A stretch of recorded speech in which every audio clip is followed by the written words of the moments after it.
Hi అండి, అందరికీ ఎలా ఉన్నారు? అందరూ బాగున్నారా? సో ఈ వీడియోకి వచ్చేసి కందిపప్పు చేస్తూ నాయనమ్మతో చిన్న చిట్ చాట్ అనమాట. ఏంటంటే వాళ్ళ టైంలో వాళ్ళు ఏం తిన్నారు అనేసి. ఇప్పుడు నానమ్మ కందిపప్పుని చేయడానికి ముందుగా అయితే మేము కందులు కొనుక్కుంటాము. మా విలేజ్ చుట్టూ ఎవరొకరు పండిస్తారనమాట. వాళ్ళ దగ్గర కందులు కొనుక్కుంటాము. కందులు కొనుక్కొని ఆ కందుల్లో ఉన్నటువంటి పుల్లలు, మట్టి పెళ్ళు ఇవన్నీ ఉంటాయి కదా, అవన్నీ వేరుకుంటుంది. అదే వేరేస్తాము. ఇలా వేరేసుకునే టైంలో మా నానమ్మతో చిన్న చిట్చాట్ అనమాట. సో మీరు కూడా వినండి మా నానమ్మ ఎలా మాట్లాడతారు ఏంటి అనేసి. నాకు తెలిసి మీ గ్రాండ్ పేరెంట్స్ కూడా ఇలానే మాట్లాడుతుంటారు. ఒకసారి చూడండి. మీరు తినడానికి బియ్యమే తిన్నారా, లేకపోతే రాగులు, సద్దలు, కొర్రలు? మీ చిన్నప్పుడు మీ చిన్నప్పుడు మాకు ఇక బియ్యం ఆడేటప్పుడు మాకు సద్దలు, జొన్నలు, కొర్రలు, రాగులు అన్నీ అన్ని పూలు ఉన్నాయి. అన్ని బువ్వలు అన్ని తినమమ్మా. అయితే ఇక్కడ ఏమైందంటే దాని తర్వాత వీడియో క్లిప్ అనేది మిస్ అయిపోయిందనమాట. ఆ తర్వాత మా నాన్నమ్మ ఏం చెప్తున్నారంటే ఆ టైంలో పొంగల్ పెట్టుకోవడానికి కూడా వరి బియ్యం అనేది చాలా రేర్గా దొరుకుతాయి. ఇంకా పండగల టైంలో ఎవరో ఒకరు పండిస్తే వాళ్ళ దగ్గర తెచ్చుకునే వాళ్ళము. ఓన్లీ పొంగల్ పెట్టుకోవడానికి మాత్రమే మేము బియ్యం వాడేవాళ్ళము. మిగతా అంతా రాగులు, సజ్జలు, జొన్నలు, కొర్రలు, ఇంకా ఇవన్నీ ఉంటాయి కదా, మిల్లెట్స్, ఊదలు, అరిగలు, సామలు ఇవే వాడేవాళ్ళంట.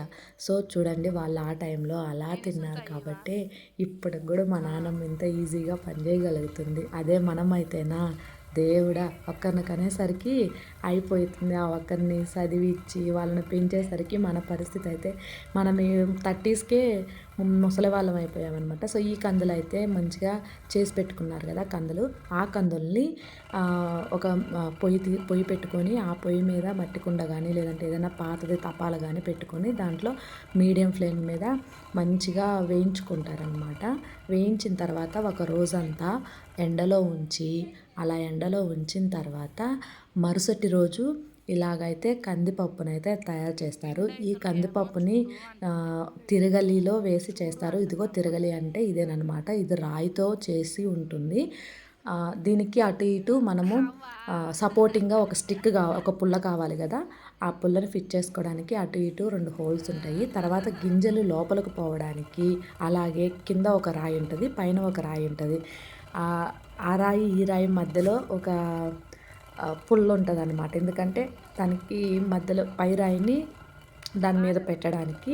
ఇంకా ఈ గింజలు ఉన్నాయి కదా, ఈ గింజలు ఇలా పోస్తున్నప్పుడు లోపలికి ఎలా వెళ్తాయంటే ఆ రౌండ్ హోల్ ఉంది కదా, ఆ రౌండ్ హోల్కి అటు ఇటు చిన్న హోల్స్ కూడా ఉంటాయి అన్నమాట.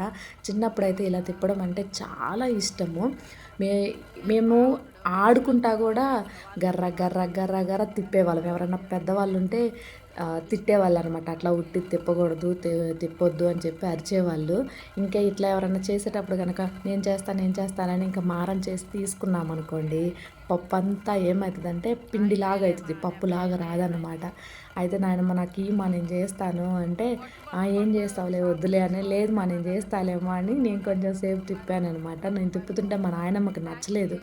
నువ్వు తిప్పుతుంటే పలుకులు పడుతున్నాయి, పొడిలాగా వస్తుంది, వద్దులే నేనే తిప్పుకుంటా అంటే, లేదులే స్లోగా తిప్పుతాలే అంటే, లేదులే నువ్వు తిప్పుతుంటే పొడుము అవుతున్నాయి, వద్దులే నేనే చేసుకుంటా, బేళ్ళ రావట్లేదు, పొడుము వస్తుంది అని చెప్పింది అనమాట. చూడండి, కందులు అనేది పైనుంచి 2 రాళ్ళ మధ్యలో పడి ఇలాగా పలుకుల్లాగా వస్తాయి అనమాట. వస్తుంది, పొడుము వస్తుంది, ఎక్కువ రాదనమాట.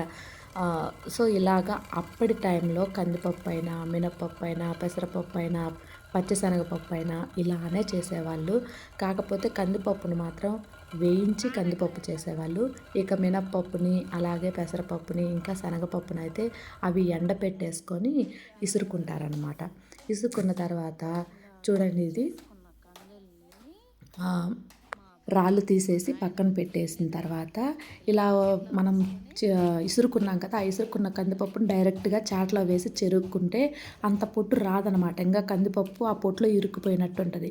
అందుకని చెప్పేసి అలా ఇరుక్కుపోకుండా ఇంకా మంచిగా మనం చెరుగుతుంటే ఈజీగా రావడానికి ఇలా అప్పట్లో అయితే రోట్లో వేసి ఊరికే దెబ్బ తగలకుండా వేస్తారనమాట. అలా వేసేవాళ్ళు. ఇప్పుడు ఇంకా మా నాయనమ్మ ఇంట్లో చిన్న రోలు ఉంది, వద్దులే దాంట్లో బకెట్లో వేసి ఇట్లా రోకల పండేసి ఇట్లా చేస్తే వస్తుంది అని చెప్పారనమాట. ఇంకా మా పిల్లలైతే అది సరదాలాగా బాగా నేను చేస్తాం అని చెప్పి మా పిల్లలు ఇద్దరైతే వచ్చి వాళ్ళు కూడా అలా హెల్ప్ చేశారనమాట. సరదాగా బాగుంటుంది కదా. సో ఇలా బకెట్లో వేసి దంచుకుంటే ఆ పొట్టంతా నలిగిపోతుంది అనమాట. నలిగిపోయి చెరిగేటప్పుడు చాలా ఈజీగా ఉంటుంది. మినప్పప్పు అయినా అట్లనే చేస్తారు, పెసరపప్పు అయినా ఇలానే చేస్తారనమాట. సో మా పిల్లలైతే చూడండి మా నాయనమ్మకి ఎంత బాగా హెల్ప్ చేస్తున్నారో. ఇలా ఈ అంటే సమ్మర్ హాలిడేస్ వస్తే మాత్రం ఖచ్చితంగా కందిపప్పు, మినప్పప్పు, పెసరపప్పు, పచ్చెనపప్పు మాత్రం ఖచ్చితంగా చేసుకోవాల్సిందేనండి. మేమైతే ఊర్లోనే మా ఊర్ల చుట్టూ ఉంటారు కదా, ఎవరొకరు పండిస్తారు, లేదంటే మా ఊర్లో పండించిన మేము కొనుక్కొని ఇట్లా అయితే తయారు చేయించుకుంటాము. ఇంటి దగ్గర తయారు చేయించుకొని తెచ్చుకుంటాము. చూడండి మొత్తం దంచడం అయితే అయిపోయింది. దంచడం అయిపోయిన తర్వాత ఇట్లా నేను చూపిస్తున్నాను కదా, పైకి ఎత్తి పోయగానే పొట్టు సపరేట్ అయిపోయి కందిపప్పు కనిపిస్తుంది కదా, సేమ్ మనము చాటలో వేసుకొని ఇది చాట అందరికీ తెలిసే ఉంటుందిలేండి. ఈ చాటలో కొంచెం కొంచెం పోసుకుంటూ పొట్టునైతే సపరేట్ చేసుకోవాలి. ఇంకా మేము పొట్టును పడేయమండి. ఆ పొట్టుని నానేసి మా గేదెలు ఉంటాయి కదా, గేదెలకి వేస్తాము. చాలా బలము. కందిపొట్టు అయినా, పెసరపొట్టు అయినా, మినప్పొట్టు అయినా, శనగపొట్టు అయినా నానబెట్టేసి తవుడులో కలిపేస్తామన్నమాట. గేదెకి చాలా బలం ఉంటుంది. చూడండి చెరిగే విధానం మా నాన్నమ్మ ఎంత బాగా జరుగుతున్నారో.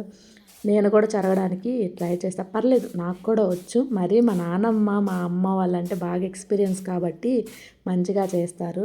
నాకు అంత పర్ఫెక్ట్గా రాదు, వచ్చు బట్ అంత పర్ఫెక్ట్గా రాదన్నమాట.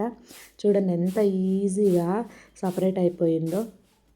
పొట్టుకు పొట్టు, కందిపప్పు. తర్వాత ఇట్లా చెరిగేటప్పుడు ఏమవుతుందంటే కొంచెము కందులు అనేటివి కనిపిస్తాయి అన్నమాట. ఆ కందులని మనం ఏరేసుకోవాలి. చూడండి ఇక్కడ మీకు నూక కనిపిస్తుందా, చూడండి అంత చెరిగిన దాంట్లో అంత చెరిగిన కందిపప్పులో కొంచెమే నూక వచ్చిందనమాట. ఆ నూకను కూడా వదిలిపెట్టదండి మా నాయనమ్మ. దాన్ని కూడా కొంచెం మంచిగా శుభ్రం చేసిన తర్వాత ఏదో ఒక రోజు పప్పు అంటే ముద్దపప్పు కానీ అట్లా వేసేసుకుంటారు, అట్లా పోగొట్టుకోరండి. తర్వాత ఆ కందిపప్పుని వేరేసుకోవాలన్నమాట, మొత్తం వేరేస్తాము మేము.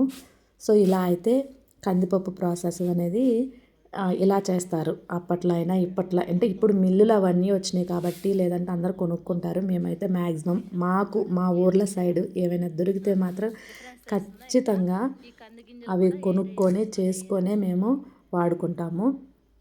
మీలో ఇదే ప్రాసెస్ని ఎంతమంది చేస్తున్నారు ఇప్పటికి కూడా? చేస్తుంటే మాత్రం తప్పకుండా లైక్ చేయండి. మీకు ఈ వీడియో నచ్చితే like, share, subscribe. Thank you for watching. Take care. Bye bye.